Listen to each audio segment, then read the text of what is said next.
voy a hacer una reflexión inicial. Por ahí salió, y es verdad, en las redes toman algunas frases que estamos diciendo en el curso. Y entonces alguien puso, fulano de tal, el servidor aquí presente, dijo que un partido no es una maquinaria electoral, sino una escuela de política. Quiero volver sobre esa idea.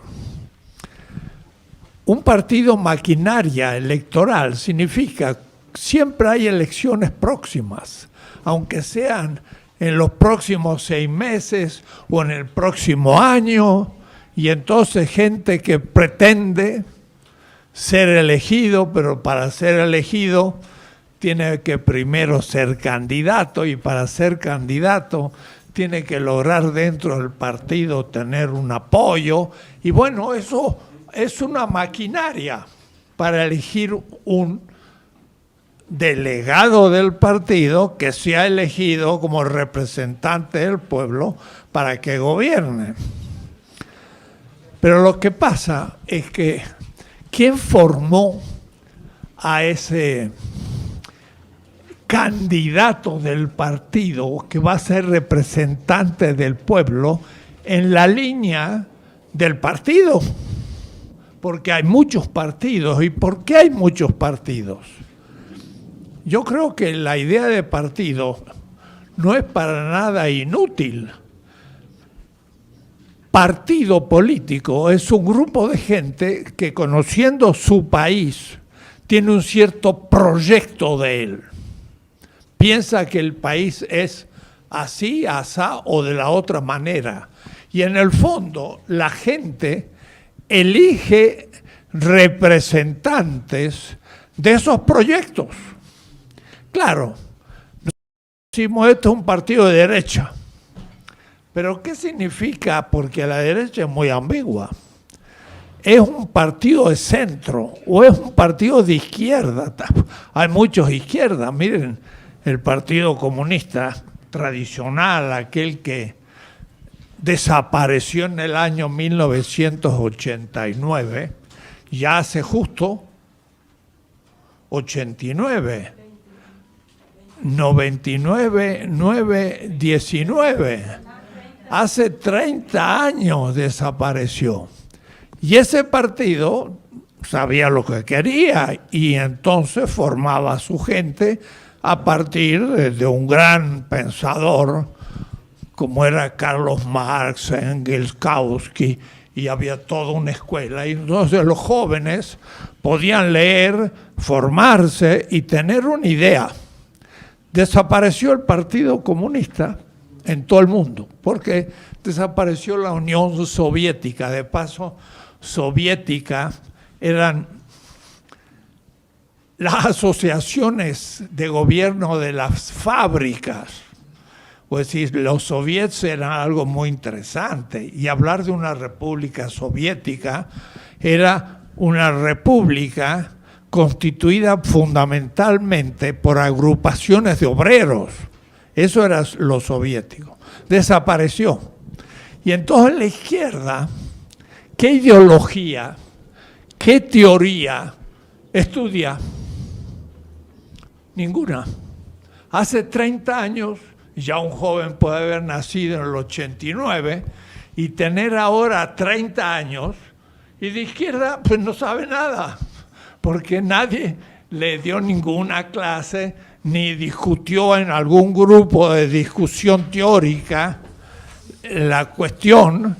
Y entonces podríamos cerrar esto porque hay buena ventilación, pero esto ya es más que ventilación. Me va a tirar a mí para allá. Gracias. Era una escuela, mal que bien, ortodoxa, dogmática, pero era una escuela.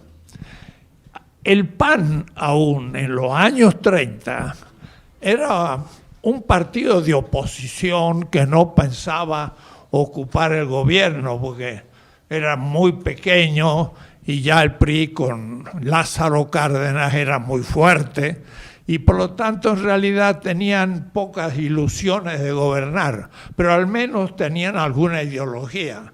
Eran demócratas cristianos los fundadores del PAN y eran tipos decentes, honestos, no estaban para nada corruptos porque no habían tenido acceso a ningún recurso.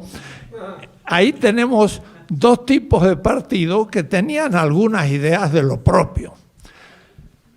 En este momento, yo lo que digo, los partidos tradicionales, PRI, PAN y el PRD aún, han quedado muy batidos en la última elección y hablan de reconstruirse.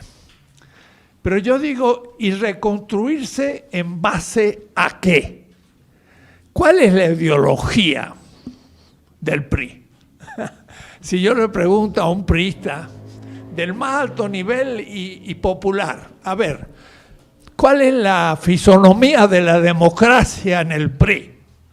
Primero, ni debe saber lo que es la democracia, así que va a decir, vaya a saber. ¿Y qué visión tienes de la función de un representante del partido? Es que es amigo del otro que también es priista y le prometieron ocupar un cargo y ganar tanto dinero, y entonces por amistad y por corporativismo soy priista. No tiene ideología. Y ahora van a reconstruirse. Dicen, nos falta contacto con el pueblo, por supuesto. Fue una estratosfera de una nomenclatura o una burocracia que no se ligó más al pueblo, sino más bien lo compraba justamente en los momentos electorales. Era una maquinaria electoral de una élite con dinero del Estado que compraba a la gente más pobre y que votaba y lograba en las buenas épocas mayoría. Ya al final no pudo. Lo mismo le pasa al PAN, porque al PAN al llegar con Fox a la presidencia, el núcleo de gente de los 30 y 40 que tenía alguna ideología ya desaparecieron y ahora empezaron a ser los amigos de los que gobernaban y nuevamente corporativistas panistas. Si uno le pregunta, a ver, ¿cuál es tu diferencia del proyecto del PRI con el del PAN? Como Estado, como democracia, como qué significa el pueblo. No tiene ninguna idea. Con el PRD pasó lo mismo, porque al fin se quedaron los chuchos con el PRD y dijeron, nosotros somos el socialismo realista que va a gobernar. Y entonces se dedicaron a copar el partido y tampoco tuvieron contacto más con la base. Y ideológicamente hicieron un curso. De tal manera que yo le diría al PRD, ¿es usted marxista? Van a decir, no somos un socialista ya desarrollado. Bueno, son socialistas. ¿Y en qué sentido? Vaya a saber. Y entonces, ¿qué le va a pasar al PRD? Ese ni siquiera va a llegar a las próximas elecciones. En las elecciones intermedias del tercer año del sexenio, yo creo que no llega ni al 3% y va a desaparecer, porque no tiene ningún proyecto propio, sino que era colgado de la izquierda que salió y constituyó Morena. Pero ahora tenemos que preguntarnos nosotros, ¿estamos formando representantes que para elegir un diputado, un senador, un gobernador, un alcalde, lo que fuere, vamos a hacer una especie de propuestas para que cada uno muestre qué es lo que piensa hacer con su cargo? Si piensa ser pues presidente municipal, Bueno, a ver, ¿qué proyectos tiene? Pero no que voy a hacer un camino, o voy a hacer un dique, o voy a... No. ¿Qué ideas tiene de la formación del ciudadano? Va a preguntar, ¿y qué es eso de formación del ciudadano? ¿Qué significa? ¿Qué diferencia hay entre el pueblo y el individuo abstracto del liberalismo y del neoliberalismo? Ni sabe lo que es el neoliberalismo. La mayoría de la gente dicen estamos en contra, pero a la verdad no sabemos en contra de qué estamos, porque no hemos recibido una instrucción de en qué consiste el liberalismo. O es decir, para llegar a ser un partido serio, hay que comenzar a pensar en la política ideológicamente y estudiar. El ciudadano debe estudiar, el joven debe comenzar a leer como se leían los jóvenes cuando estaban en el Partido Comunista o en la democracia cristiana del panista, que cuando uno era joven, tenía 16 o 17 años, yo me acuerdo que yo leía libros ya de los partidos y yo adhería a uno de ellos, pero con principio. Ese es justo el momento actual. Tenemos que comenzar a definir una teoría política que fundamente la acción de Morena. No puede ser solo, es muy importante el liderazgo. Muy importante. No hay transformación sin liderazgo. Y la izquierda aún ha dejado el temita sin tratar. Pero miren, la revolución china, uno piensa en Mao. La revolución rusa, uno piensa en Lenin. En Vietnam, uno piensa en Ho Chi Minh. Y cuando uno dice chavismo, uno piensa en Hugo Chávez. Y cuando dice, pues, la reforma con Lázaro Cárdenas, era un liderazgo.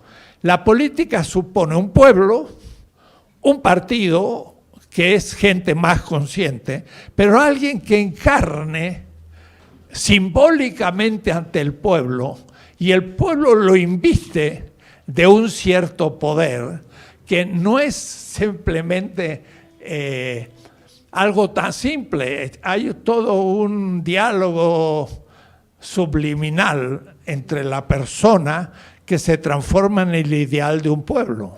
Es el liderazgo. Pero el liderazgo sin partido es un problema, porque entonces llega un momento en que no tiene gente para poder cumplir los objetivos que pretende. O más, no tiene gente que critique por autocrítica o crítica interna los errores que inevitablemente va a cumplir. Porque en la política no hay nada perfecto. Cuidado, no hay nada perfecto. No le podemos pedir a alguien que haga perfecto. Pues somos humanos y el humano no hace nada perfecto. Puede aproximarse. Y si no es perfecto, es imperfecto. Y si es imperfecto, comete errores inevitablemente. ¿Y quién le recuerda al liderazgo? Cuidado, compañero. Yo creo que esto es un error. Discutámoslos. Eso es la autocrítica. Pero eso ¿quién lo hace? El partido. Porque si no, el líder se queda solo y empieza a cometer errores. O se rodea de cómplices que aplauden. Y entonces los que aplauden no son colaboradores, son traidores. Porque no se animan a decir los errores que comete.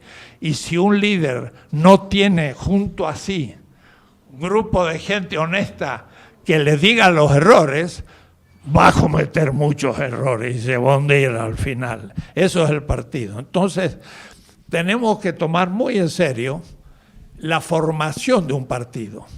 Y esto que estoy diciendo no es en el aire.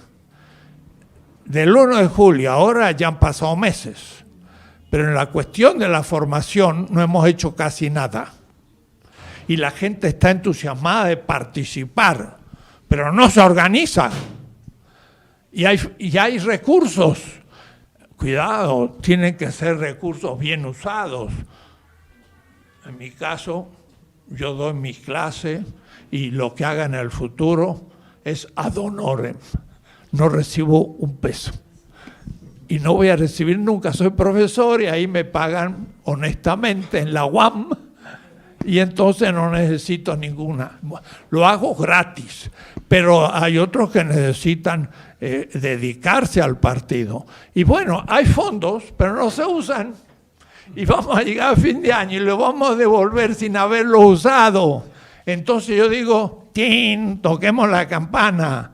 ¿Cuándo empezamos a formar a cientos de miles de jóvenes y participantes del partido?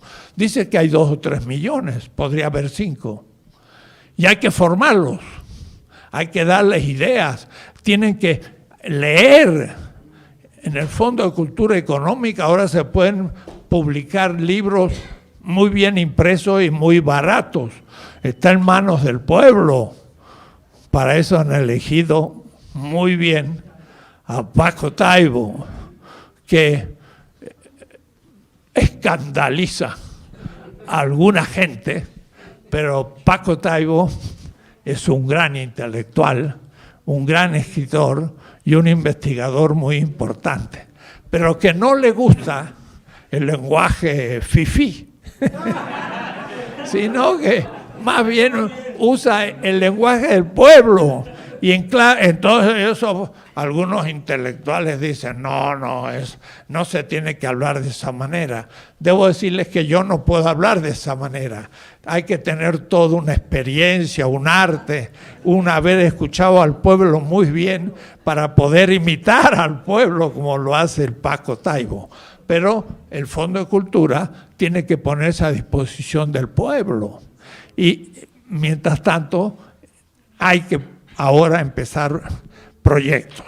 Bueno, esto que parece nada es una indicación interna a Morena. Cuando empezamos a tomar las cosas en serio al nivel de la formación, no solo de los miembros de Morena, sino del pueblo mexicano. Porque ya van a ver ustedes el tema de la subjetividad del pueblo. Yo quiero, de todas maneras hoy, aunque se alarga un poco, no es una nueva cartilla lo que yo estoy haciendo. Yo le he puesto como título, hacia una nueva. Es decir, no pretendo escribir una nueva.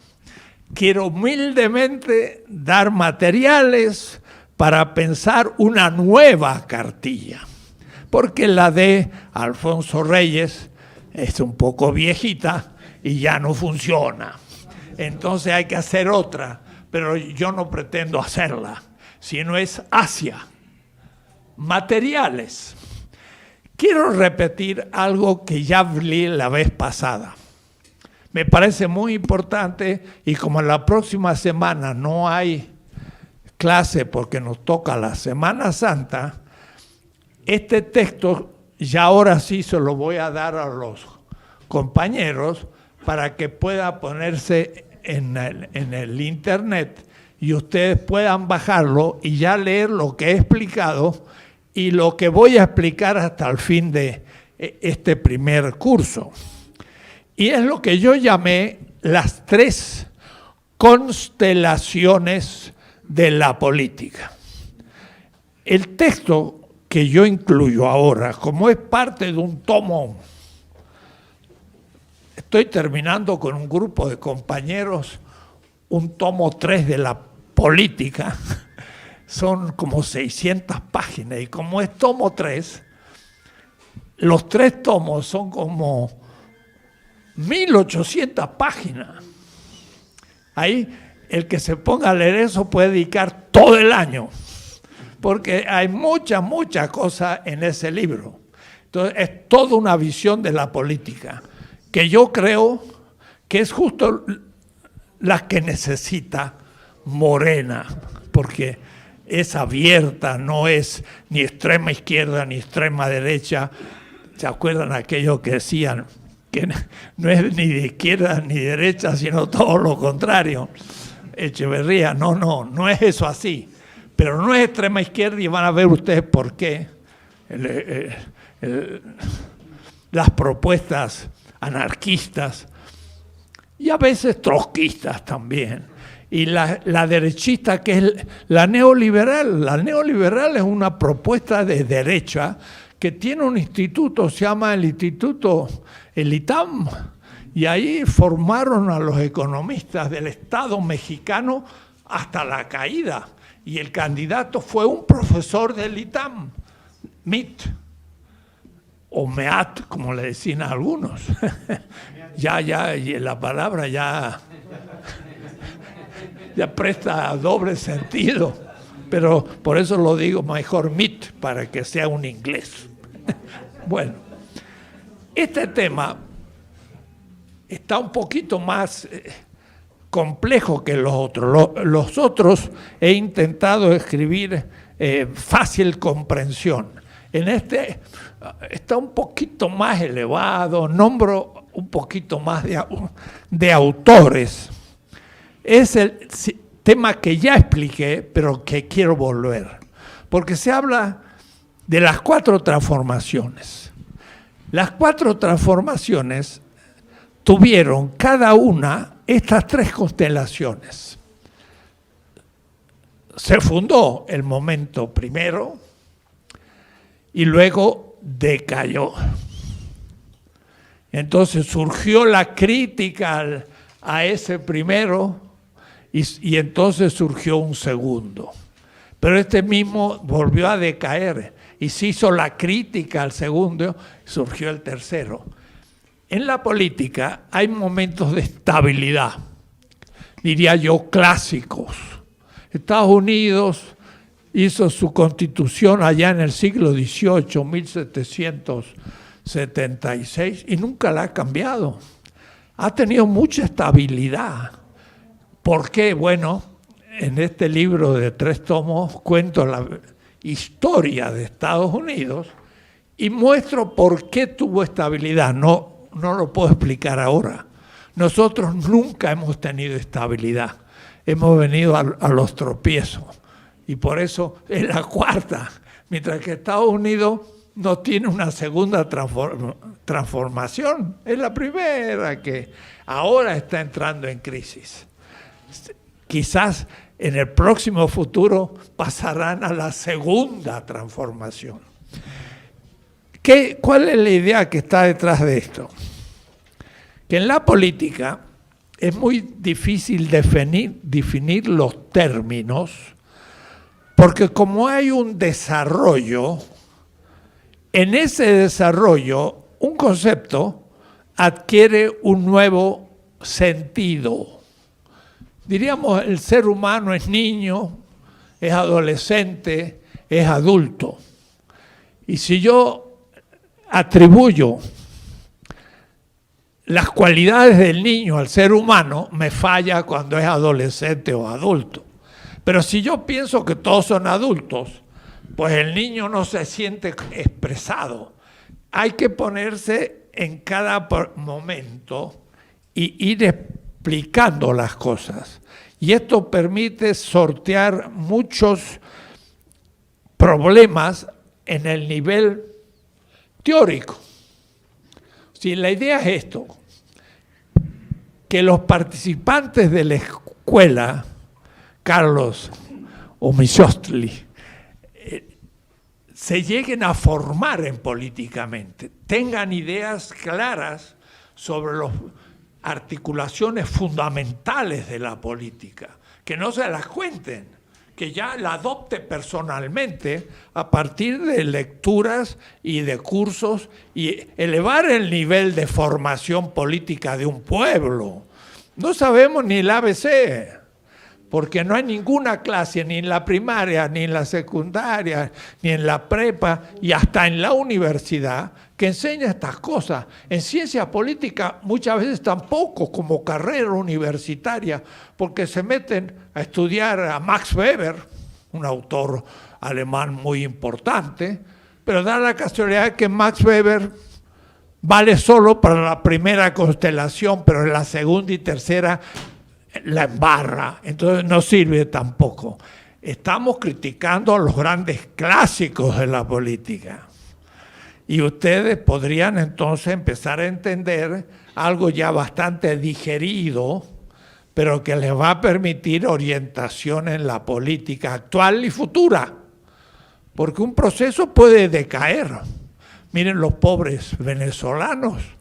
Tenían a un gran líder, estaba muy bien Venezuela, se muere el líder y Estados Unidos es derrotado en el Medio Oriente y entonces mira de nuevo a América Latina, que somos su patio trasero, y se da cuenta que Venezuela tiene la reserva más grande de petróleo de la tierra y dice, Venezuela le vamos a poner la pezuña arriba. Y se ha lanzado una propaganda brutal y hasta gente de izquierda cree que Maduro es un dictador. Y eso porque la CNN lo dice y lo dice todos los diarios y toda la opinión del imperio, porque lo que quiere es el petróleo.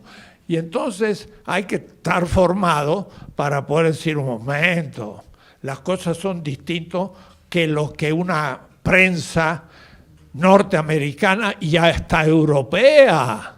Los europeos eran un poquito más críticos antes. Ahora están lacayos de Estados Unidos repitiendo lo que les dice el imperio, hasta un presidente que realmente es la decadencia. Es un presidente que no tiene ni la capacidad, ni la teoría, ni la honestidad de ser un presidente, un hombre realmente muy bajo en sus expresiones, en sus actitudes ante la mujer, ante la ecología y ante todo. Y sin embargo, ha sido elegido por el pueblo norteamericano. Ese pueblo necesitaría también una buena educación política, porque está muy mal, peor que nosotros, pero no tengo tiempo de explicarlo. Bien, digo yo, hay 3 constelaciones y es muy importante porque en cada uno de esos 3 momentos la política cambia. Yo puedo en un momento apoyar al Estado, cómo funciona. En un segundo momento, cuando el Estado se vuelve autoritario y definitivamente injusto, yo estoy contra el Estado. Entonces, la izquierda y los anarquistas dijeron, hay que disolver el Estado. Pero después de eso, hay que reorganizar un nuevo tipo de Estado. Entonces, algunos se quedan en una de las etapas y dicen, hay que disolver todos los estados. No, compañero, hay que disolverlo cuando el Estado se fetichiza, ya lo voy a explicar. Pero una vez cumplido eso, hay que hacer un nuevo tipo de Estado. Ah, no, el Estado como tal es dominador. Y eso entonces hace que haya una extrema izquierda que le digan a Evo Morales, que es un exitoso presidente indígena, es el más exitoso presidente hoy en América Latina.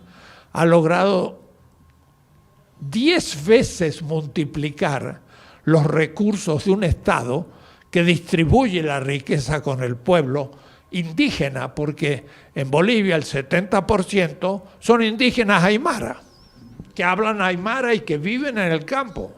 Y ese 70% ni era parte de Bolivia, era el 10% de los blanquitos y el 20% de los mestizos gobernaba el país, que de paso era el más pobre de América Latina con Haití. Hoy Bolivia crece cada año al 4% y realmente es el país más exitoso, y por eso que por ahora no lo critica el imperio, critica a Hugo Chávez, critica a a Lula, critica a todos, pero a Evo Morales no lo puede criticar porque es muy exitoso. Sin embargo, en Bolivia hay gente que dice, no ha hecho la revolución, sigue aplicando las normas del capitalismo, es un extractivista capitalista, es un reformista, hay que tirarlo abajo. Y eso lo dice la extrema izquierda. Cuidado, claro que en México también, por ahí, a los maestros de la C, no de la S, que ocupan las calles, se dan cuenta que a la reforma educativa le han hecho una lavadita de cara, pero no funciona. Entonces han dicho, vamos a seguir la lucha. Y la verdad yo estoy con los maestros. Y el presidente ha dicho, bueno, si hay tanto lío, vamos a dejar la educación como estaba antes. Eso sería muy sabio, porque esa reforma educativa no sirve para nada. Y entonces, más que recauchutarla, hay que ponerla en el olvido. Por decir entonces que aún un gobierno tan exitoso como el de Evo Chávez, como el de Evo Morales, es sin embargo criticado, pero es criticado por un anarquismo que dice hay que disolver el Estado. Pero ¿cuándo hay que disolver el Estado? Cuando no funciona. Pero no cuando está funcionando. Y entonces tiene la visión estática. El Estado existe y hay que disolverlo. La perfección es sin Estado. No hay política sin Estado y no hay posibilidad de vida humana sin Estado. Argumentar lo haremos en algún curso más largo, pero desde ya. Entonces, hay momentos en que hay que apoyar al Estado, hay momentos en que hay que disolverlo cuando no funciona y hay momentos en que hay que refundar un nuevo tipo de Estado. Porque ocupando los lugares de mando de un Estado ya corrupto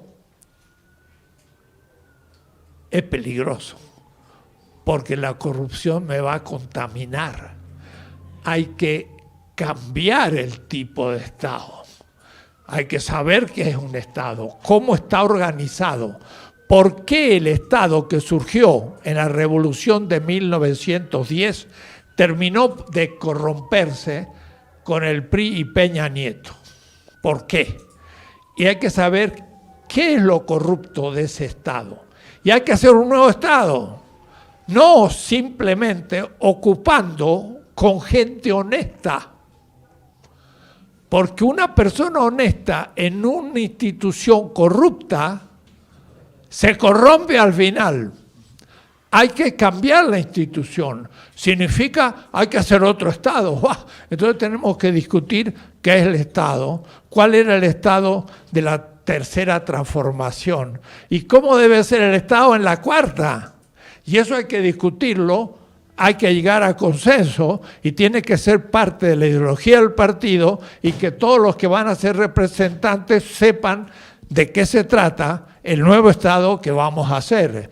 Tiene que ser un nuevo tipo de Estado y no solo un nuevo sujeto que cumple funciones en algo que está corrompido. Porque yo puedo ser una maestra muy buena y que me gustan mucho los alumnos y entusiasmar a los alumnos, pero el currículum es malo, es eurocéntrico, ignora la historia de mi pueblo y entonces con todo el entusiasmo de una gran pedagoga hago más dependiente a la gente de donde estaba. Mejor que fuera mal maestro, así no enseñaba las cosas que se enseñaban antes. La reforma educativa no es solo ver si el maestro tiene o no que ser evaluado o de qué manera. Lo primero que tendría que hacer es cambiar los currículos. Habría que cambiar el contenido de lo que se enseña a No ha habido ni una hora de discusión sobre eso, ni antes ni ahora. Entonces, ¿de qué estamos hablando de reforma? Son puramente formales. Cuidado, entonces vean ustedes, un nuevo Estado supone nueva definición de las articulaciones del Estado, un otro tipo de representación, otro tipo de participación del pueblo. Vamos a hablar eso largamente cuando hagamos un curso.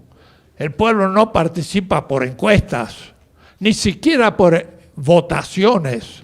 El pueblo participa cada semana en la asamblea de su barrio, donde decide el uso de los recursos, donde decide cómo va a ser la luminaria, donde el otro día en Xochimilco, ante la criminalidad de un sector, la gente ya no soportó más y dijo, vamos nosotros a comenzar a organizar la seguridad del barrio. Y Sheinbaum, la jefa, ha dicho, hay que estudiarlo, pero es posible. Oh, es lo más bonito que yo he escuchado últimamente. Todos los barrios tendrían que organizarse para garantizar su seguridad. Y eso es participar, no solamente dando un voto. Y ahora, eso supone que la gente va a tomar poder, porque ahora el alcalde o el presidente municipal no va a poder hacer lo que sea la gana, porque todos los barrios van a estar organizados y entonces van a tener que las autoridades discutir para llegar a negociación de todo lo que se hace en ese municipio, por ejemplo. Y ese ya no es de arriba para abajo, es de abajo para arriba, es un nuevo tipo de Estado. Entonces, hay tres, le llamo constelaciones, llámenle ustedes como sea, tres tipos de organización. Y yo la represento de esta manera. La organización vigente, es decir, la actual, la que tenemos, la que estaba antes del 1 de julio y sigue siendo porque no la hemos modificado. Los ciudadanos han cambiado muy poco, tienen esperanza de cambiar, pero todavía pues, no hay cambios, van a empezar. Primera, esta va a ser la primera constelación, voy a explicar después. Cuando esto se corrompe, se cierra sobre sí, se torna dominadora, como era en la época colonial la dominación borbónica. Y entonces salta Hidalgo y los patriotas. Pero después también con Santa Anna y llegan después hasta el emperador austríaco, era un hombre que venía de afuera y que no conocía México, aunque era muy simpático, y es una decadencia. Y entonces surge Juárez. Pero surge Juárez y también lo que él hizo lo agarra otro oaxaqueño, que es Porfirio, y va a ser entonces el porfiriato y va a ser la decadencia. Y entonces va a ser el nuevo comienzo de la revolución. Pero la revolución, ¿en qué va a terminar? En el 1 de julio del 2018. La crisis de todos los partidos que surgieron en el 1910, el PRI. El PRI surgió con una gran gesta, justamente de Zapata y de Villa y todo, pero terminaron siendo aristócratas, millonarios, corruptos, que ya ni se acordaron del pueblo. La decadencia. Entonces, el sistema va a llegar a la decadencia. Y entonces hay un segundo momento. Es la crítica al sistema. Y este momento, lo voy a explicar despacio, es justamente la función que ha tenido siempre, entre comillas, la izquierda. La izquierda ha criticado la burguesía, ha criticado el capitalismo, ha criticado la democracia liberal, ha criticado. Muy bien, hay que hacerlo. pero no se puede quedar en ello. Llega un punto en que se toma el poder y entonces se hace un nuevo sistema. 3. Y hacer un nuevo sistema no es lo mismo que vivir en un sistema ya que funciona, no es lo mismo que destruir un sistema, Hidalgo, que hacer un nuevo. ¡Qué problema! No hemos logrado hacer un sistema que perviva, porque se nos viene abajo de nuevo. Ya 3 veces las transformaciones terminaron por grandes decadencias y por eso estamos en la 4ª transformación. Si no, sería un poco como Estados Unidos, que tuvo una transformación con la Constitución allá en el siglo XVIII y no tiene una segunda transformación. Ha seguido funcionando, claro, por condiciones muy especiales que no tengo el tiempo de hablar. En este momento pienso que estamos en la tercera constelación. Entonces hay que saber, ya no es el momento solo de la crítica, ahora hay que hacer las cosas. Y ahora es donde tenemos que cuidar mucho, que no va a ser que caigamos en los errores que criticamos y empecemos a tener disputas a ver quién es el candidato a Puebla o Baja California o a otro lado y se pongan ahí a que cada uno quiere ser el candidato. ¡Wow! Señores, el partido no es un mecanismo electoral, es una escuela de política. Tendrían que estarse arrebatando el interés de hacer algo por el pueblo. Eso sería que tendrían que estar arrebatando. Yo quiero hacer esto y yo quiero hacer aquello, pero no hay fondos suficientes, lo vamos a repartir y vamos al trabajo. ¿Quién va a ser el candidato? Bueno, el que el pueblo quiera, pero en serio, no el partido. ¿Dónde está la elección de los candidatos a Puebla y Baja California? ¿Qué participación tuvo el partido en la base? Ninguno. Entonces ya estamos empezando mal. ¿Se dan cuenta? Estamos organizando el mismo tipo de Estado.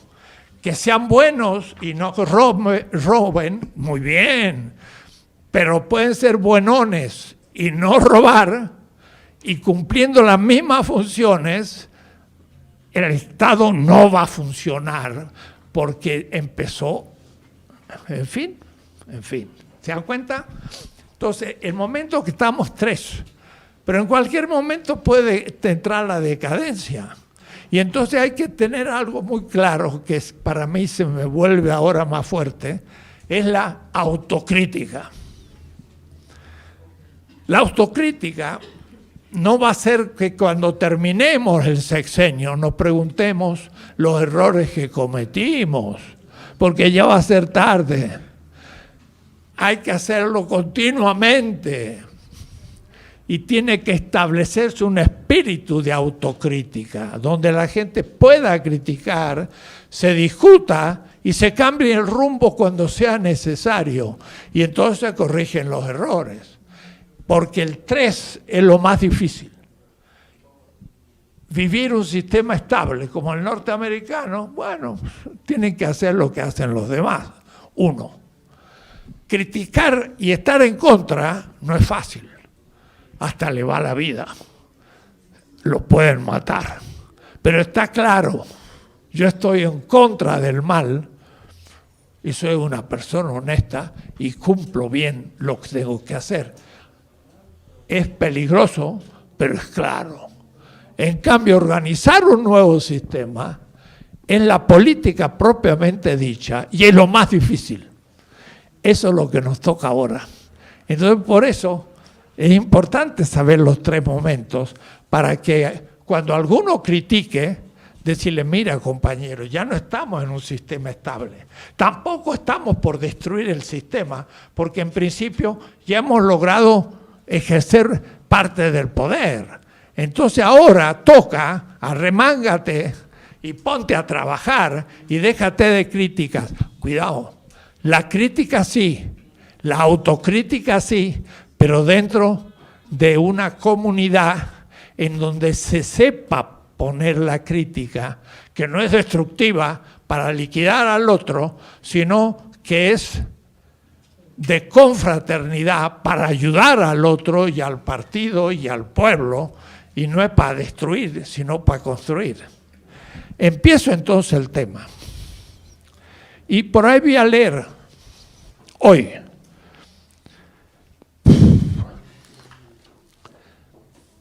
Yo voy a llamarle al primer momento A, mayúscula, la segunda constelación, que es la ruptura, le voy a llamar B, es el momento del cambio histórico, de la revolución.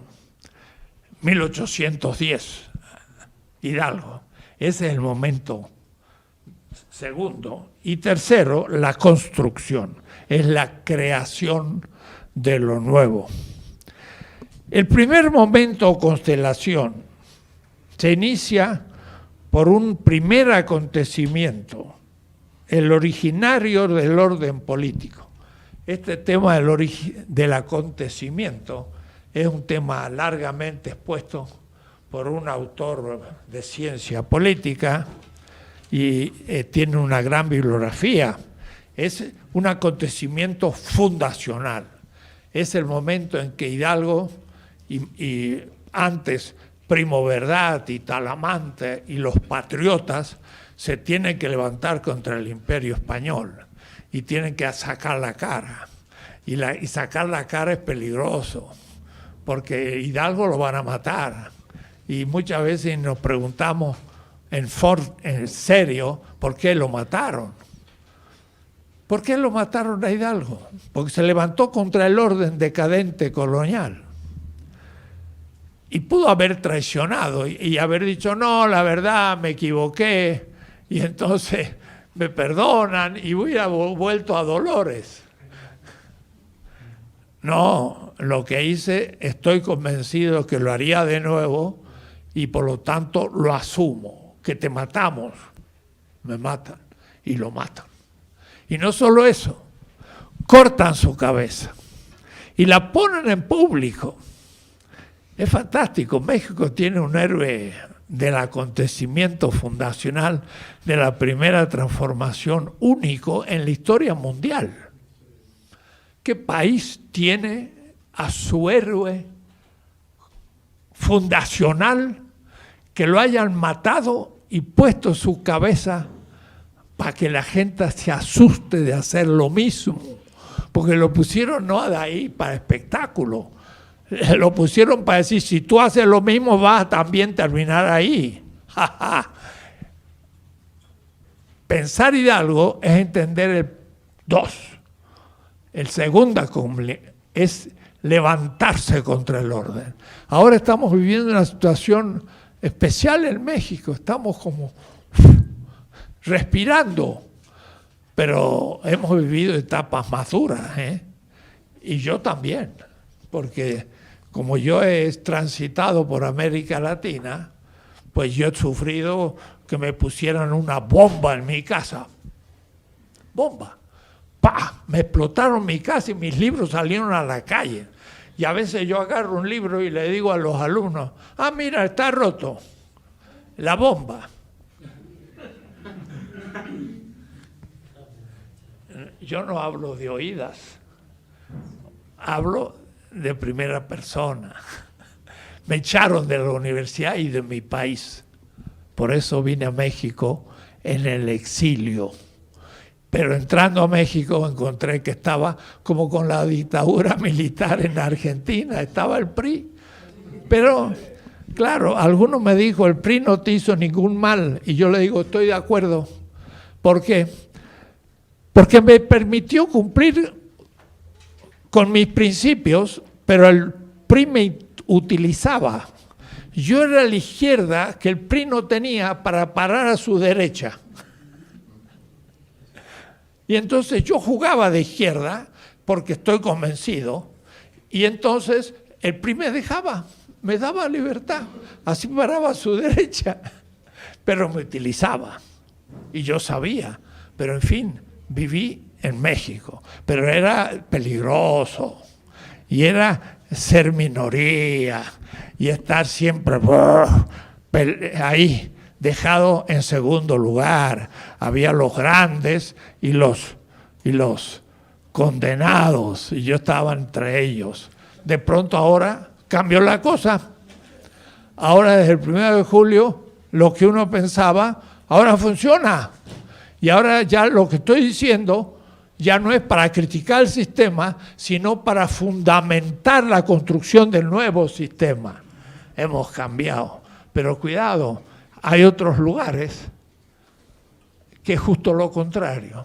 Estuvieron con los Kirchner que avanzaron en Argentina y ahora estaban con Macri, que es un desastre, igual que Bolsonaro. Estuve en Brasil ahora y es un desastre Brasil. Brasil está como México y peor que con Peña Nieto, siendo un gran país. Entonces el pueblo está sufriendo muchísimo y ven ustedes, unos están en el momento 2 criticando, otros han vuelto a una estabilidad dominadora 1, entonces es posible el retorno. En la política también es posible. Y es importante entonces decir, vamos a hacer algo que no tenga retorno, o por lo menos que el retorno no sea tan inmediato. Tenemos que elaborar para superar las causas que en otros países latinoamericanos los volvió atrás. Y ya tenemos ahora enseñanzas, y esas enseñanzas tenemos que pensarlas, tenemos que enseñarlas y tenemos que aprenderlas. Ahora sabemos más que antes. La revolución de Castro, que fue una revolución, fue la primera revolución socialista en el continente americano. La segunda fue la de Chile en el 70 y fue democrática.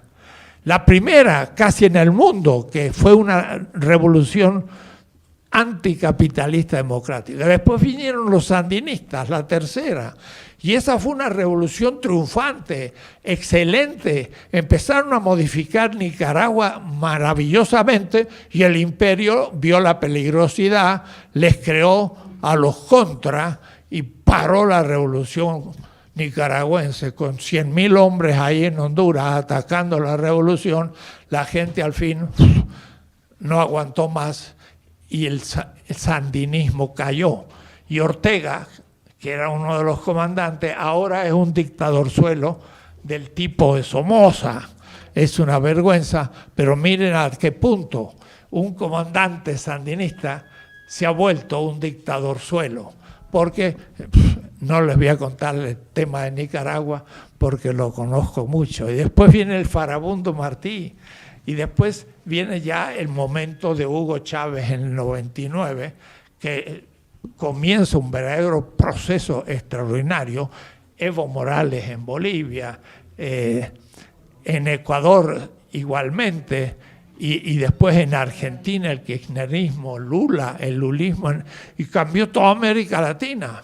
Parecería que el momento 3 iba a crecer, pero Estados Unidos se despertó de su sueño del Medio Oriente y volvió y dijo, ¿qué ha pasado en América Latina? Se me ha ido de las manos. Entonces empezó de nuevo la reconquista de América Latina y ahora hemos hecho un retroceso fenomenal. Bien, el primer momento entonces es de un momento estable. Y ahí entonces, por ejemplo, Max Weber, lo voy a poner porque alguien dirá, bueno, para la gente de pueblo, un obrero, no debe nombrarse gente muy extraña, ¿para qué nombrarlo? No, creo que también hay que conocer a algunos autores para poder criticarlos. Weber, este es un autor alemán que hay muchos mexicanos, profesores universitarios, que son weberianos.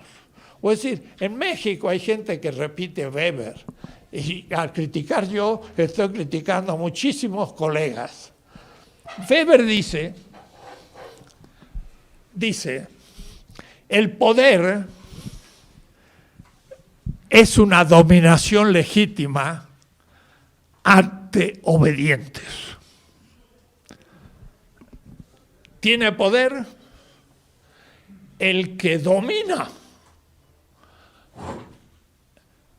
pero es legítimo y hay gente que lo obedece, porque si nadie lo obedece, pues, no tiene ningún poder.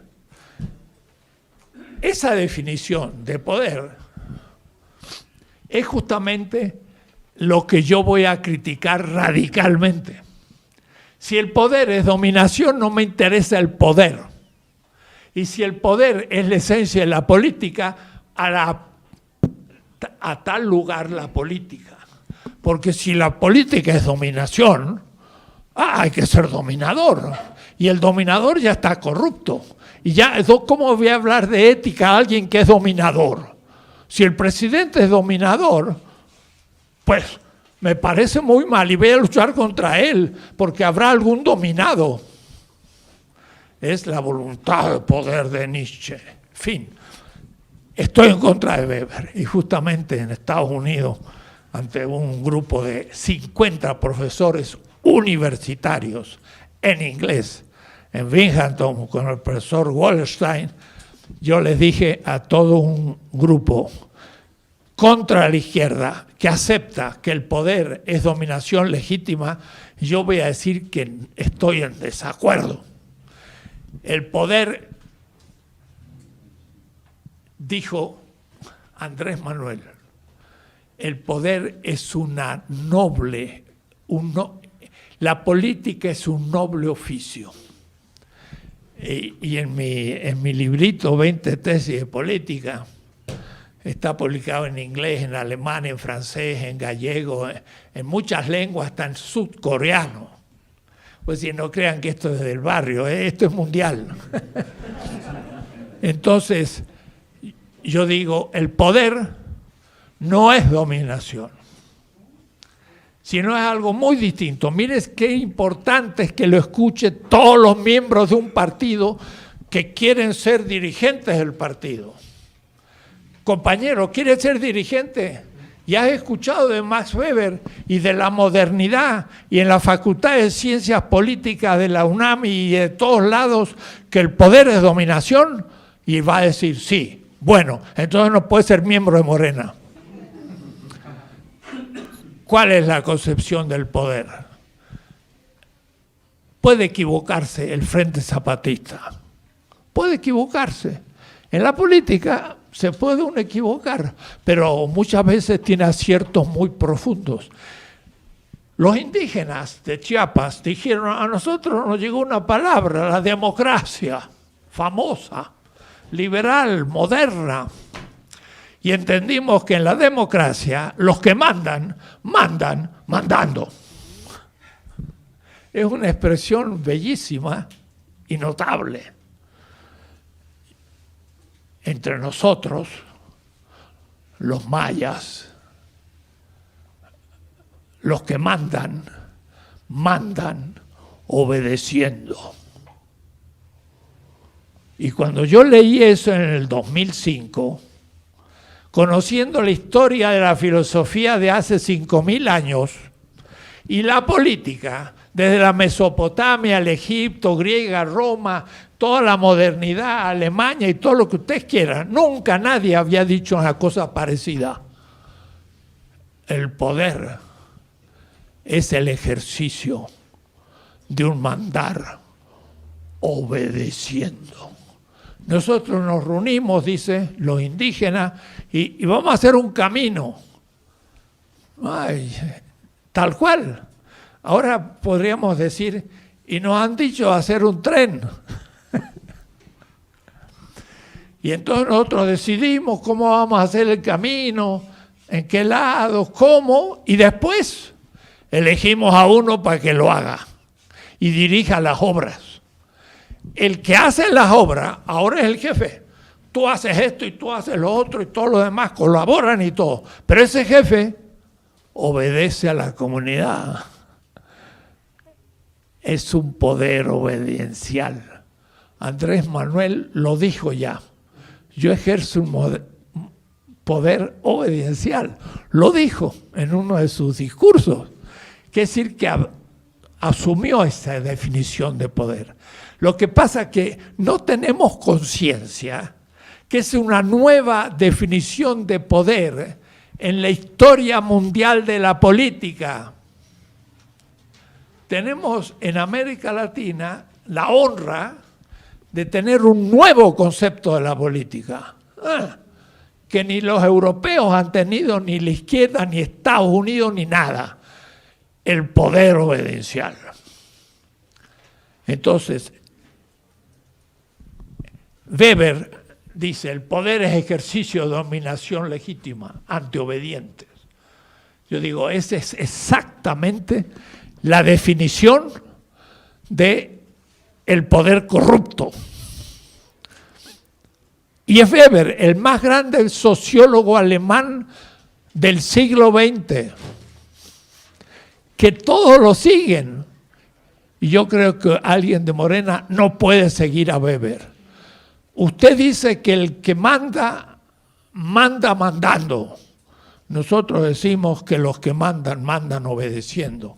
Tú quieres ser representante, presidente municipal, diputado, senador o presidente. Sí. ¿Estás decidido a obedecer al pueblo? Sí. Y lo conoces al pueblo, vas a preguntarle lo que hace, has dormido con él, has comido con él, entiendes cómo habla. Ah, bueno, entonces podría ser su representante. Pero entonces, si se lo digo a un joven de 18 años, va a decir, sí, yo querría ser político, pero político va a ser obedecer al pueblo. Y entonces, ¿qué tengo que hacer? Tengo que mezclarme con la gente, comenzar a organizar grupos, escuchar lo que dicen, proponerle cosas y tomar contacto con la gente. Y no en cambio estar ahí discutiendo con los dirigentes, chupando medias, dicen en algún país. Que es decir, sí jefe, haciendo buena letra. Mire, era notable cuando uno ve a veces a los diputados y senadores del PRI, siempre venía un joven al lado, con una valijita, bien vestido, con corbata, y ese era el aprendiz, a burócrata de camisa blanca.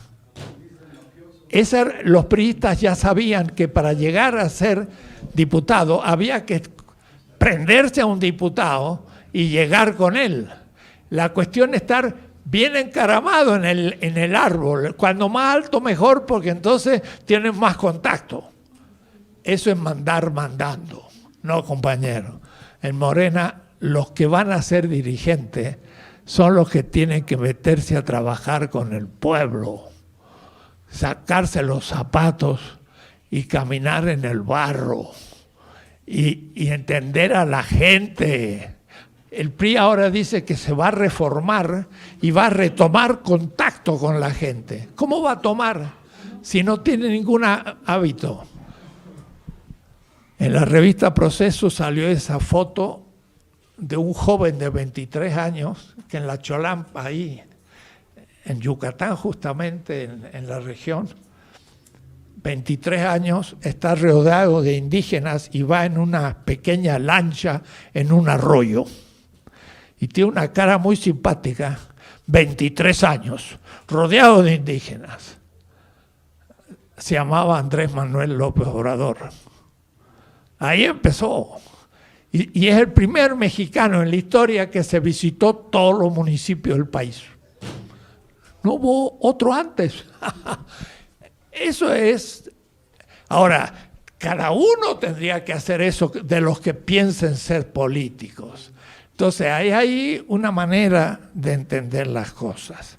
Bien, pero la primera constelación es justamente desde la definición de Weber, un sistema organizado donde el Estado ejerce el poder político, que es dominación ante obedientes. Y la gente, en tanto que obedezca, va a tener más poder el gobernante.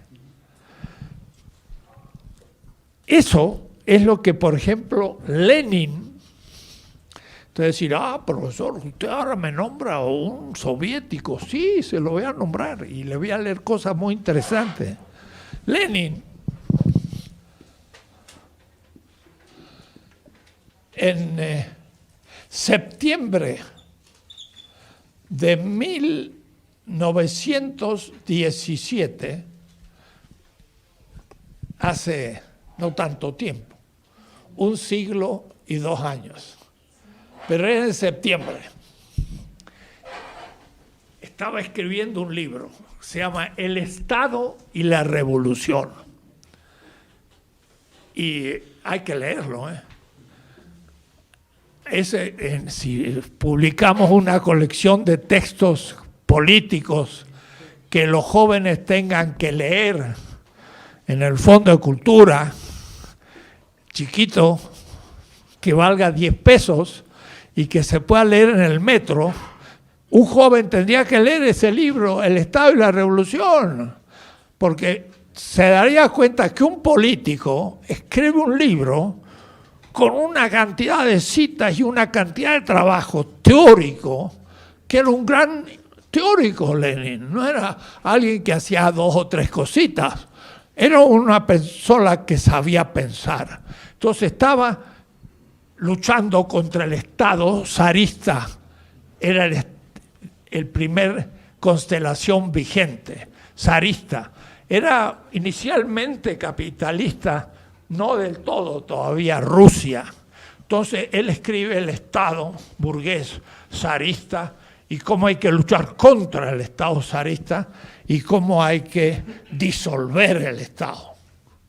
Entonces, después los trotskistas, extrema izquierda, van a decir hay que disolver el Estado. Y Holloway, un profesor de Puebla, va a decir la forma Estado hay que disolverla, hay que disolver el Estado. Cuando es malo, no, todos los estados, no hay que tener Estado. Y entonces a Evo Morales le dice, tienes que disolver el Estado boliviano. ¿Y qué hace? Lo disuelve y sube la derecha de nuevo. Y a él lo meten preso o lo matan. Hay que ser... Pero Lenin está hablando de la lucha contra el Estado zarista. Entonces, un texto de Lenin en el Estado de la Revolución, en septiembre, contra el Estado vigente. El Estado se disolverá por sí mismo y desaparecerá. Puedo leerlo de 2 maneras. Ahora, y surgirá un nuevo Estado, os lo disolveré para siempre. Es muy distinto, porque si lo disuelvo para siempre, el que quiera hacer un Estado es un reaccionario. Y entonces López Obrador es un reaccionario, porque está ocupando el Estado. Es la extrema izquierda. Es el que le dice a Evo Morales, ¿para cuándo la disolución del Estado boliviano? Usted no es revolucionario, es un reformista. Abajo Evo Morales. Y hasta hay indígenas que son fundamentalistas contra Evo, que es otro indígena. Siendo el Estado una institución meramente transitoria que se utiliza en la lucha para someter por la violencia a los adversarios, es un absurdo hablar de un Estado libre del pueblo. Está pensando, primera constelación, dominación de un Estado. Por eso nosotros proponemos emplear siempre, en vez de la palabra Estado, la palabra comunidad, que Gemeinwesen en alemán le escribe. Una buena y antigua palabra alemana que equivale a la palabra francesa commune, comunidad. Entonces dice, vamos a disolver el Estado. Otra idea. La idea de Marx consiste en que la clase obrera debe destruir, romper la maquinaria estatal existente y no limitarse simplemente a apoderarse de ella. Entonces, ya estamos con la primera posición. Si yo lo tomo como una posición definitiva, soy un anarquista. El anarquista dice, hoy en México hay que disolver el Estado. Y Andrés Manuel es un pobre reformista, no ha hecho la revolución y en el fondo no vale nada. Algunos dicen, es un descerebrado. Y viene de Chiapas. Y es una gran persona lo que lo dijo, pero está desubicado. Y yo lo entiendo y lo puedo explicar. Voy a decir, no lo tiro a la basura el que dijo esa cosa. Digo, mira, tienes que madurar. No hay que pensar que es un enemigo. Es alguien que se pasó un poco a la extrema izquierda y piensa a largo plazo. Claro, a largo plazo las cosas son otras. A largo plazo, dentro de un siglo, las cosas pueden cambiar.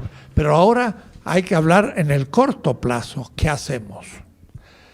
Entonces, el primer momento es el Estado, constituido como está. En el segundo momento o constelación, y dada la situación del Estado ruso, semimoderno y en parte burgués, dominador, surgió la necesidad de descubrir un nuevo horizonte y entonces empieza la lucha contra ese Estado. Eso es lo que yo expongo aquí, 20 tesis de política de la tesis 12 a la 20. Este librito, 20 tesis, no crean ustedes que es un libro escrito en la universidad, no. Fue un libro, 20 sesiones de un grupo de 400 jóvenes del PRD en el 2006, cuando no había Morena, y era el único partido de izquierda. Es decir, que esto yo lo di al único partido de izquierda y a la juventud. Eran como 400, y llenaban todo un teatro y di las clases, y cada clase 6, 7 páginas se transformó en un libro pequeñito, y como es pequeño, pero es la síntesis de 50 años de trabajo y de una política de 1800 páginas, bueno, está muy condensado, se ha traducido a muchas lenguas. Y acabo de recibir la edición francesa, ya hay alemana, inglesa y etcétera. Bien, la segunda constelación es de la tesis 11 a 13 de las 20 tesis. Ese es el momento de la crítica. Entonces, ¿quiénes son los líderes de esa segunda? Yo entonces nombro a propósito gente como la siguiente. George Washington. Cuando yo voy a Estados Unidos, digo, ¿quién hace la crítica a Nueva Inglaterra, colonia del Imperio Inglés? Washington. Y él organiza un ejército en los Commons, en el lugar común, donde en Boston la gente trabajaba un terreno para sacar bienes, para pagar los gastos de la comunidad. Interesante, es una antigua tradición anglosajona. Entonces, en ese lugar, los Commons, Washington organiza un ejército. Como Hidalgo convoca un ejército en Dolores. Y entonces Washington, Hidalgo, pero al mismo tiempo, pues el Che Guevara o el propio Lenin son los que van a guiar la segunda constelación. La segunda constelación es la crítica al sistema decadente, fetichizado y dominador. Y ahí sí hay que disolver el Estado, porque Hidalgo disolvía al Estado colonial español. Nosotros no éramos México, éramos Nueva España. Y había que disolver Nueva España para ser México. Había que no respetar las leyes de Indias para hacer nuevas leyes. Pero alguien le podría preguntar a Hidalgo, tú te levantas, ¿y en qué leyes te fundas? E Hidalgo diría, no tengo ninguna ley que me funde. ¿Y en qué fundas entonces el derecho a levantarte contra las leyes de Indias del rey de España? En el consenso del pueblo. El consenso del pueblo es la legitimidad originaria, de donde sale después la Constitución y donde sale el sistema de las leyes y la legalidad. Todo héroe es ilegal de las leyes antiguas. ¿Se entiende? Illegal. Entonces, el régimen vigente tiene leyes y el que se levanta contra es ilegal. ¿Alguien me lo puede refutar? Nadie. Hasta el más conservador me tiene que admitir que Hidalgo era ilegal, porque estaba en contra de las leyes de India. ¿Y qué leyes lo justificaban? Ninguna. Después va a venir la Constitución, Chilpancingo, y después va a empezar a haber leyes. ¿En qué se apoyaba? En el consenso del pueblo. El consenso del pueblo oprimido es el principio de la legitimidad, que es el apoyo a las leyes futuras. Las leyes futuras no son las leyes del sistema hoy. Yo estoy en contra de las leyes de España y todavía no tengo leyes. Cuando las tenga, entonces las voy a respetar, pero van a ser justas. ¿Qué tal? Nadie me lo puede objetar lo que estoy diciendo. El mejor profesor de Harvard o de Yale o de Berlín o de París no me puede objetar. Además, yo he sido profesor en Harvard y en Frankfurt y en París. La boquita cerrada a todos mis colegas profesores universitarios. Nadie puede refutar lo que estoy diciendo, es evidente, pero es completamente destructivo de un sistema estático. Me llamaron ahí del Poder Judicial, he hablado a diputados, he hablado a la gente, a todos los niveles del Poder Judicial, y le digo, hoy si la ley es injusta, hay que ser ilegal de las leyes y hay que fundar nuevas leyes.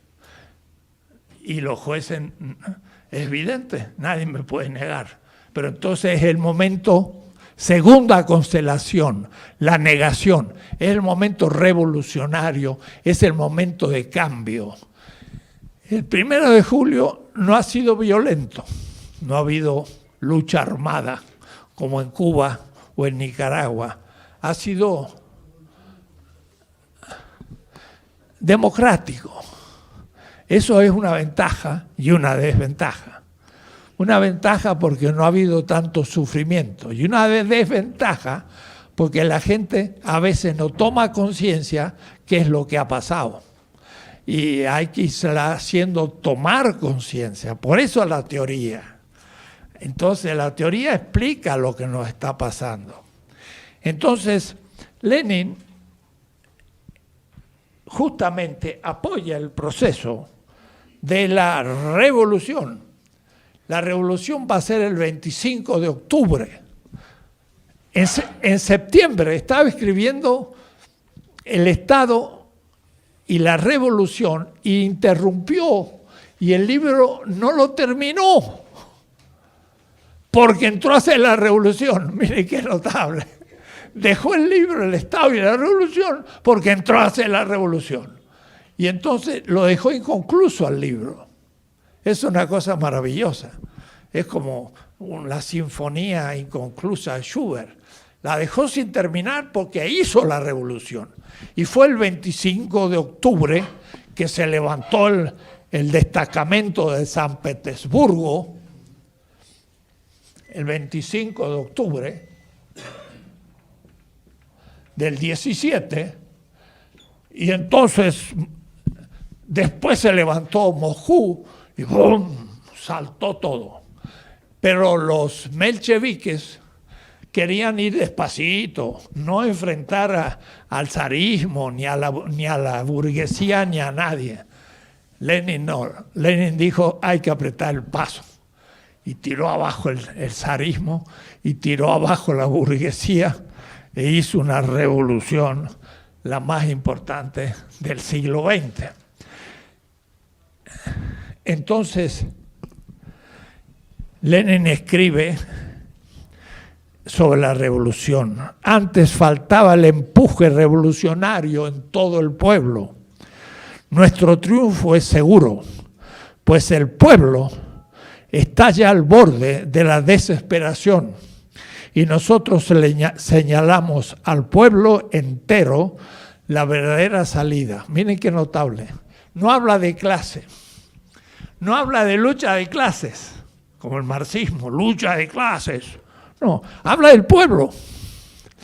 El pueblo es el actor principal de la política.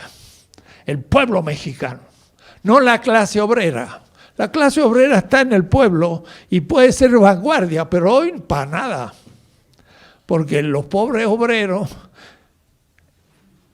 quieren seguir teniendo un salario y un seguro social y no lo quieren perder. Entonces no están al frente de las grandes batallas, están bastante atrás. A veces hasta los marginales que no tienen nada que perder, o los indígenas, o los maestros u otros son los que están al frente exigiendo cosas. Es el pueblo. Ya hablaremos en un curso largo qué es el pueblo, cómo funciona el pueblo. El actor de la política no es el ciudadano individual, como para el liberalismo y el neoliberalismo y el capitalismo. El actor principal es el pueblo. Y Lenin lo tenía muy claro. Entonces se levantan y hay una revolución y toman el poder. Y entonces de pronto, ¿qué pasa? Pasamos al tercer momento, constelación. Ahora tenemos el poder. Ahora hay que organizar el momento 3. La nueva sociedad es la que nos toca a nosotros ahora. Claro que si la revolución no es muy profunda, la renovación tampoco será profunda. Había que profundizar la transformación. Que la cuarta transformación sea más en serio que la primera, segunda y tercera, porque las 3 fracasaron. Entonces, para que no fracase esta, hay que tener claridad por qué fracasaron y en qué fracasaron y cómo vamos a hacer para no fracasar. ¿Se están dando cuenta de lo que es la teoría? Hay que estudiar muchas cosas, no hay que ir y votar por el que me gusta y ya hice la revolución. No hice nada. Nombré una persona que después puede hundirse por si nadie lo apoya. Un partido es una cosa muy seria, es una escuela de política. Y todos los ciudadanos tienen que empezar a tornarse políticos. Yo puedo ser carpintero, o puedo ser ebanista, o puedo ser campesino, pero debo saber el ABC de la política para saber elegir a la gente que me ayude y que ayude al país. Ese ABC es lo que hay que dar a todo el mundo. Para mí esto que les estoy diciendo son el ABC. Tendríamos que discutir la primera constelación, la segunda, la tercera. No, profesor, yo creo que no es así. Empezamos, nos agarramos en una discusión. Eso es empezar a educarse políticamente. Ahora hay gente que ni tiene idea. Y bueno, después va a votar porque le gusta, porque es simpático, porque ya, vean ustedes, Lenin dice, ya estamos hastiados de lo que nos pasaba. Justamente lo que nos pasó a nosotros. Ya la cosa llegó al fondo y la gente ya estaba, pues, uno veía la cara de los que pasaban para votar enfrente de mi casa. Iba el padre, la madre, y llevaban los chicos de 4 o 5 años, iban caminando, era toda la familia que iba a votar, como si fuera una kermés o no sé qué. Era una cosa así, porque ya estaban hartos. Pero cuidado, ese hartazgo da una esperanza, pero esa esperanza también tiene un límite, si no se va llenando de un contenido, porque entonces al fin dicen, bueno, es lo mismo. Y entonces empezó a fracasar la cuarta transformación. Y eso es lo que nos debe pasar. Y entonces, miren qué notable, el tercer momento va a ser inmediato. En noviembre, miren cómo es. En septiembre, dice Lenin, hay que destruir al Estado. En octubre, dice, hay que hacer la revolución. Y en noviembre del 17, y ahora entonces empieza algo distinto. Ahora el anarquista dice, hay que disolver el Estado para siempre. Lenin, y he puesto a Lenin de ejemplo porque nadie me va a decir que era un reformista. Era un revolucionario quizás excesivo, quizás se pasó de cuerda.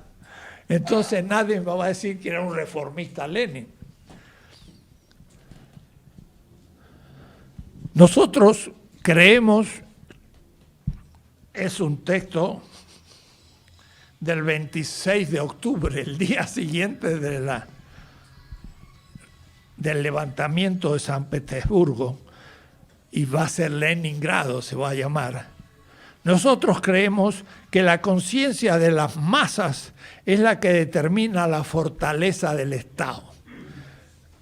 Es el pueblo el que le da la fuerza al Estado, pero si lo tiene como un Estado propio y no de los políticos que ganan sueldo y discuten entre ellos en la lejanía de la Cámara de Diputados y Senadores y que ya ni miran al pueblo. Es fuerte el Estado cuando las masas saben todo porque pueden juzgarlo todo y hacer todo conscientemente. Esta resolución define como traición a la causa del pueblo todo intento de imponer a nuestro partido la renuncia al poder. Y entonces habla de cómo están decididos a tomar el poder y no como los mencheviques a compartir el poder. Los anarquistas, miren, y hay mucha gente anarquista por ahí, sobre todo estudiantes, porque la gente ni sabe lo que es el anarquismo, pero hay muchos estudiantes, pero hay un profesor Holloway en Puebla que es anarquista y escribió un libro que se llama ¿Cómo cambiar el mundo sin tomar el poder? ¿Se da cuenta? Sin tomar el poder, ¿voy a cambiar el mundo? No, querido Holloway, imposible. Tienes que tomar el Estado. Los anarquistas no reconocen el poder, la extrema izquierda, en tanto que los socialistas, Lenin, son los partidarios del poder. Pero el poder como dominación o el poder como obediencia. Todo poder del Estado es coerción. Ahí se me para a mí el oído y digo, Lenin, no estoy de acuerdo contigo. No estoy de acuerdo con Lenin.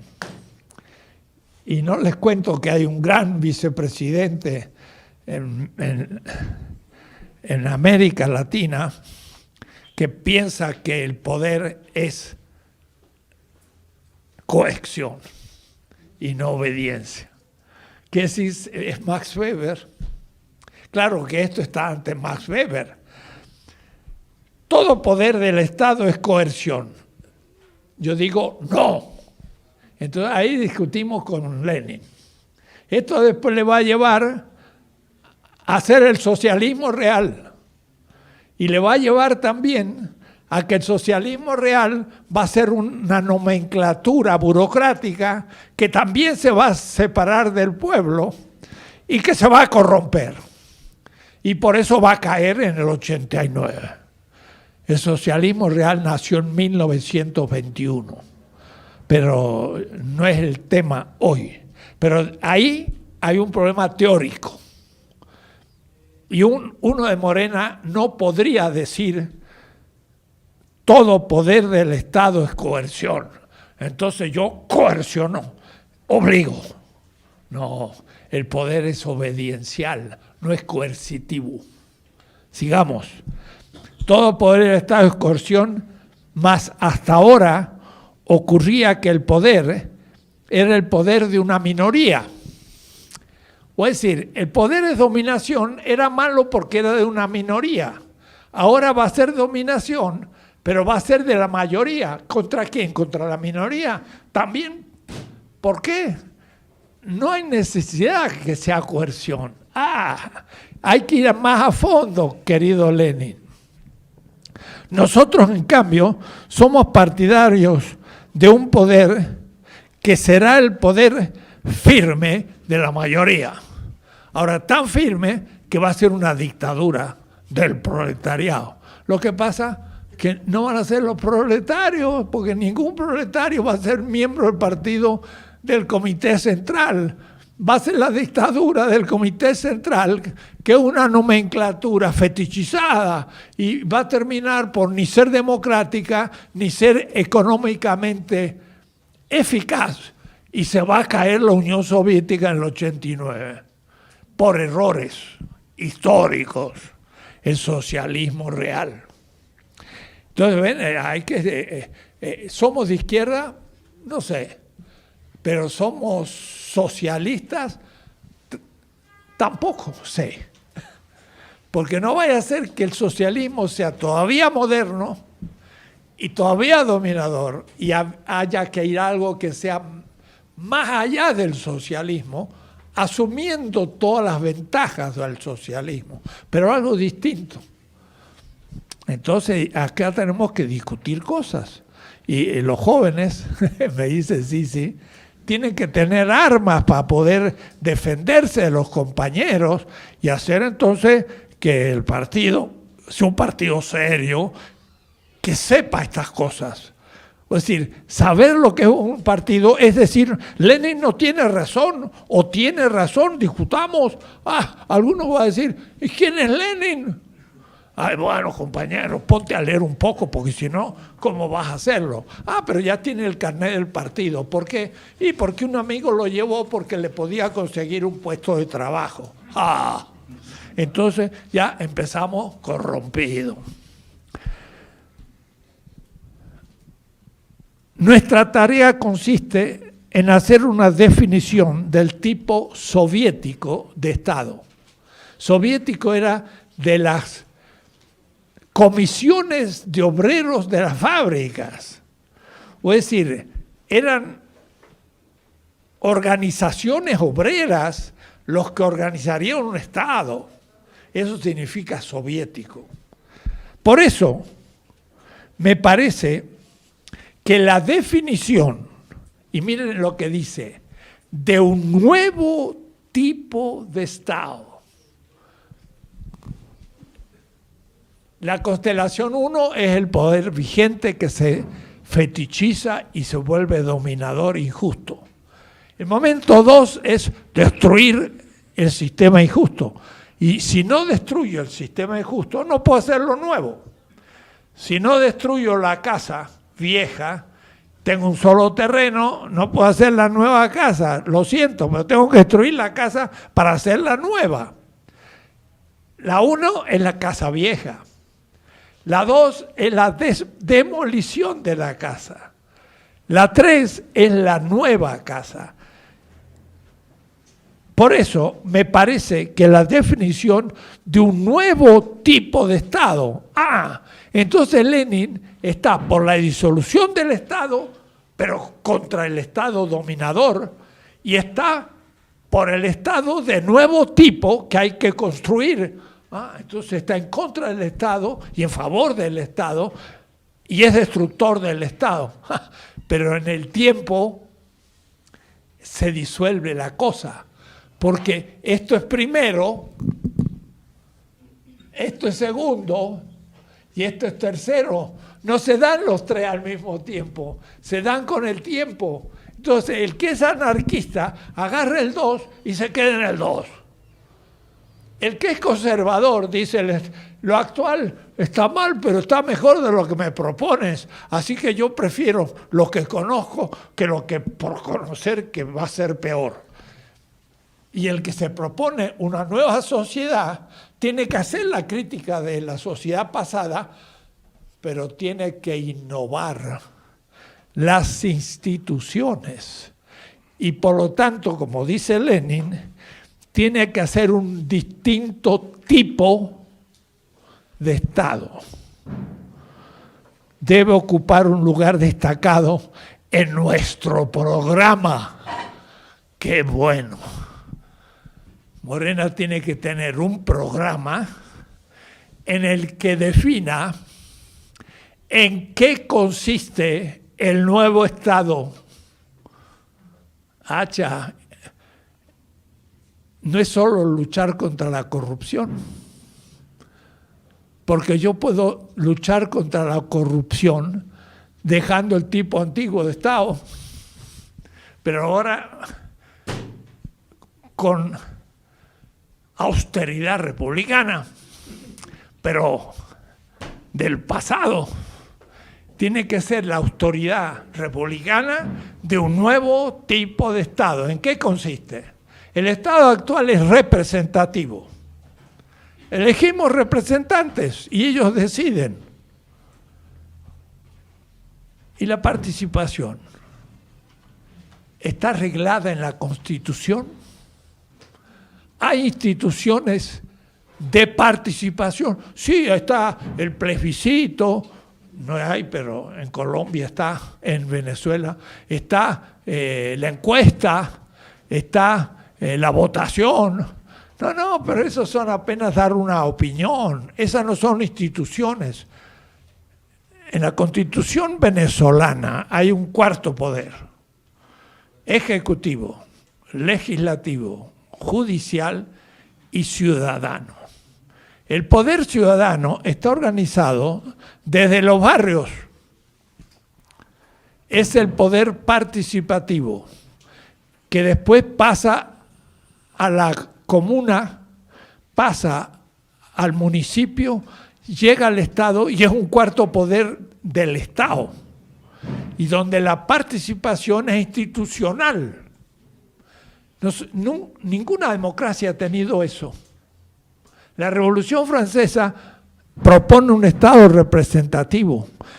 La Constitución norteamericana propone un Estado representativo, representantes. Pero no hay ninguna constitución que se organice institucionalmente la participación del pueblo. Eso va a ser una revolución del siglo XXI. Y habría que pensarlo en México.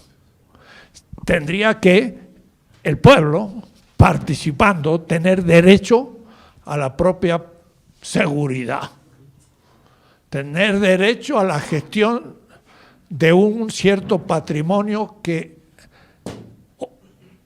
gestiona la comunidad. Es la que decide las luminarias, la estética, el sistema de drenaje, muchas cosas las hace la comunidad de democracia directa, porque ahí son 500 personas que pueden decidir. Entonces habría que, mira Iztapalapa, 2 millones de personas. Uruguay tiene 4 millones, es decir que en la mitad del Uruguay está en Iztapalapa. Entre Chalco y Iztapalapa es Uruguay. Ahí 2 millones. ¿Cómo usted organiza eso? Habría que hacer como 200 asambleas barriales. Que se reuniera la gente una vez por mes, los que quieran, porque la gente trabaja y no está para hacer política solo. Pero usar 3 horas por mes se puede un sábado y se reúnen, discuten sobre prioridades, qué nos interesa más, la estética, la luminaria, la seguridad, las cloacas, ¿no? Entonces decidimos hacer estas cosas. Y después estos tienen también representantes, sí. En Venezuela eso se llama las comunas. Entonces, Iztapalapa podría tener 200 comunidades. Cada 100.000 habitantes, y sería, no, cada 10.000 habitantes, una comunidad. Y después 10 comunidades, una comuna. Y luego después realmente Iztapalapa, lo que es una alcaldía ahora, los nombres cambian.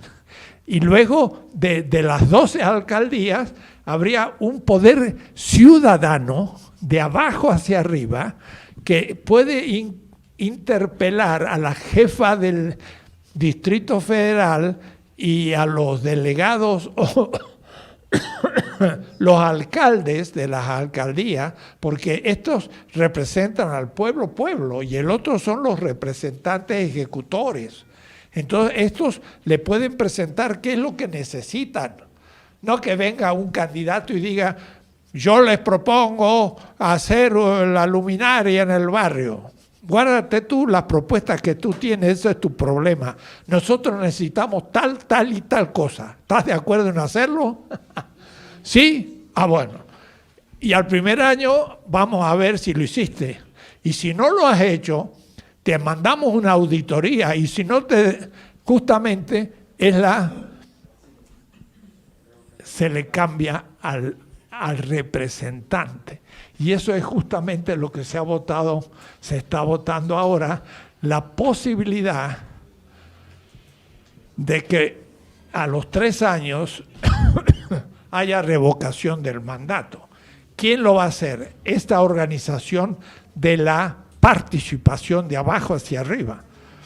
Todo eso en la Constitución venezolana existe y hay una ley del poder popular. Claro, para CNN, para el Imperio y para los diarios, Maduro es un dictador. Lo que pasa es que es peligroso, porque si hiciéramos todo lo que hace Venezuela, cambiaría América Latina, pero ahora la tienen ahí hackeada. Bien, para decir, lo tercero es construir un nuevo sistema, no simplemente reemplazar a los representantes.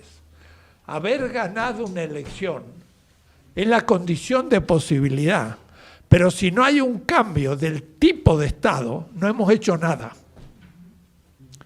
Porque cada uno en su lugar va a ser corrompido porque las instituciones son corruptoras. Le pagan 150,000 pesos antes, ahora tendrían que ser 100, pero hemos visto que no se cumple. El Supremo Corte, ahí, Tribunal de Justicia, no se bajó los salarios. Los empleados de las universidades, no los profesores ni el rector, los empleados no se han bajado el salario. Hay en la UAM salarios de 250,000 pesos, pero de secretario general, no el rector. Mire, ahora, entonces,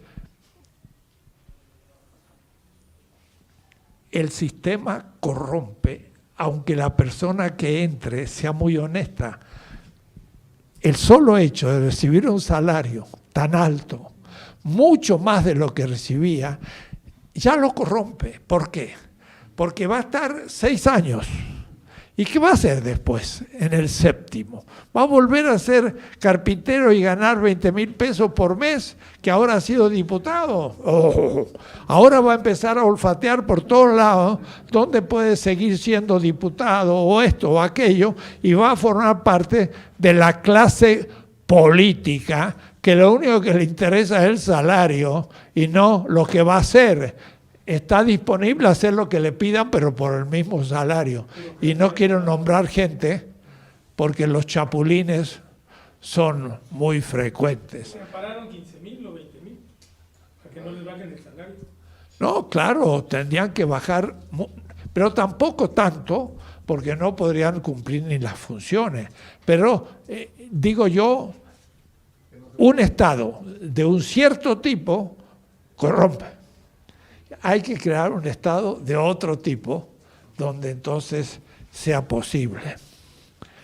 Entonces, deseamos detenernos, pero ya terminó el tiempo, en esta tercera constelación, porque es la que nos toca ahora.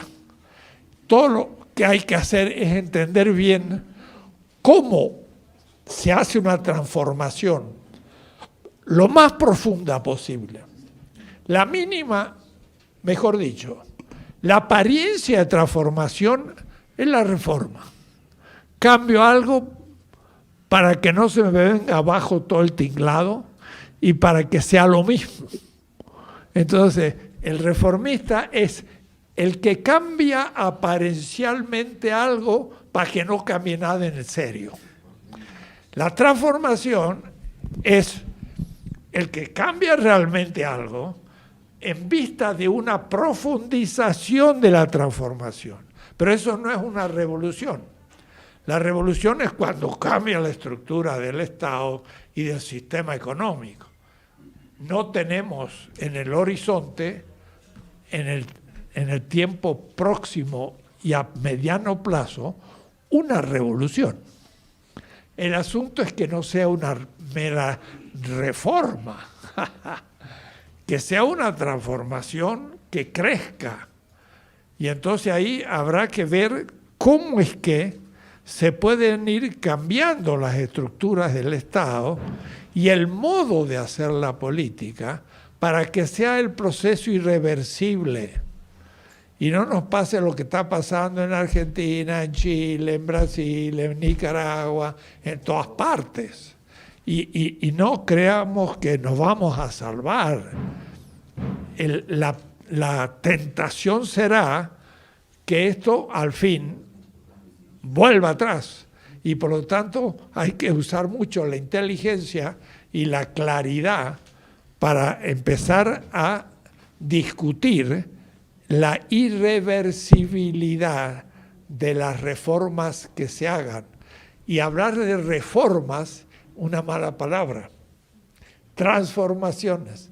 Por eso que la reforma educativa, por de pronto, habría que borrarla y ponerle la transformación educativa, empezando a discutir por los currículos para que sean nacionalistas, mexicanos, que piensen en el país, que sean críticos del imperialismo, de la riqueza, en manos de muy pocos, el contenido de la enseñanza.